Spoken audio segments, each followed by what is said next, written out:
Angèle. Angèle, tu as choisi ce matin de nous expliquer ce que j'ai moi-même constaté encore une fois ce week-end en faisant les courses à Nice, les prix délirants du melon. Oui, délirant. Alors Charles, je peux malheureusement pas parler du tien, du melon. Voilà. La vanne était facile. Non, la vanne était facile. Okay, Fallait que je la fasse. Tu peux. Mais tu as raison. Vous aussi, peut-être que vous l'avez constaté, à 5 €, 7 €, parfois 10 €, le prix du melon a augmenté en flèche ces dernières semaines, à quelques jours de l'été. Alors qu'en 2020, déjà, on s'alarmait qu'il atteigne les 5 € le melon. Alors on peut désormais en trouver jusqu'à 10 € et tout ça, ça a plusieurs explications.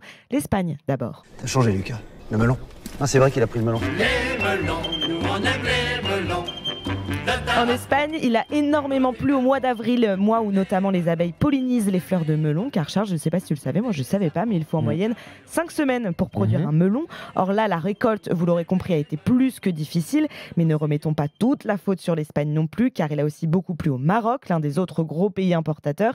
Et dans le sud, on le sait, il y a eu de la sécheresse, ce qui a freiné la production de melon. Et puis faut-il le rappeler, l'inflation a atteint un niveau record de 5,2% au mois de mai. Tous les circuits et produits ont augmenté de presque 4% dans les grandes surfaces. Sauf que si je vous parle spécifiquement du melon ce matin, c'est bien aussi parce que sa production, plus globalement, se porte très mal. Oui, mauvaise production. En clair, on manque d'offres de melon, quoi. Exactement. Nos confrères de BFM nous le rappellent. En 2020, l'entreprise du Poitou Rouge-Gorge, qui produisait à elle seule 10% de la consommation française de melon, a cédé son activité à un autre groupement.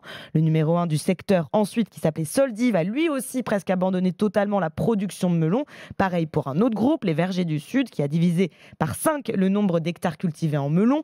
Plus globalement, donc, les surfaces cultivées en melon, eh bien, il y en a de moins en moins. En 2012, le pays comptait presque 15 000 hectares producteurs de melon contre 10 000 cette année. Et pourtant, 80% des Français en consomment environ 8 kilos en moyenne tous les ans. C'est énorme. Alors je comprends pas trop, on en produit de moins en moins alors que tout le monde adore ça et qu'on en consomme beaucoup tous les ans. C'est ça, mais c'est parce qu'on l'aime trop justement. Si en dehors d'une crise des prix comme celle-ci, on l'achète environ 2 €, il est aussi souvent en promo. 1 € le melon, 1 € le melon. Voilà, les grandes enseignes adorent mettre les melons les moins chers en avant lorsque les beaux jours arrivent. Et ça, c'est loin d'être rentable pour les producteurs qui préfèrent donc ne plus en produire du tout. Logique. Et en plus, c'est un enfer à produire. On le disait, ça prend 5 semaines déjà. Puis ensuite, il faut au moins 2 ou 3 personnes pour le cultiver.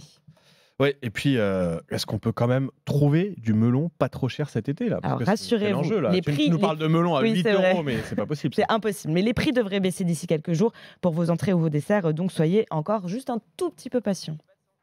Bon, ça va venir. Alors, le melon pas trop cher, c'est ce que nous promet Angèle.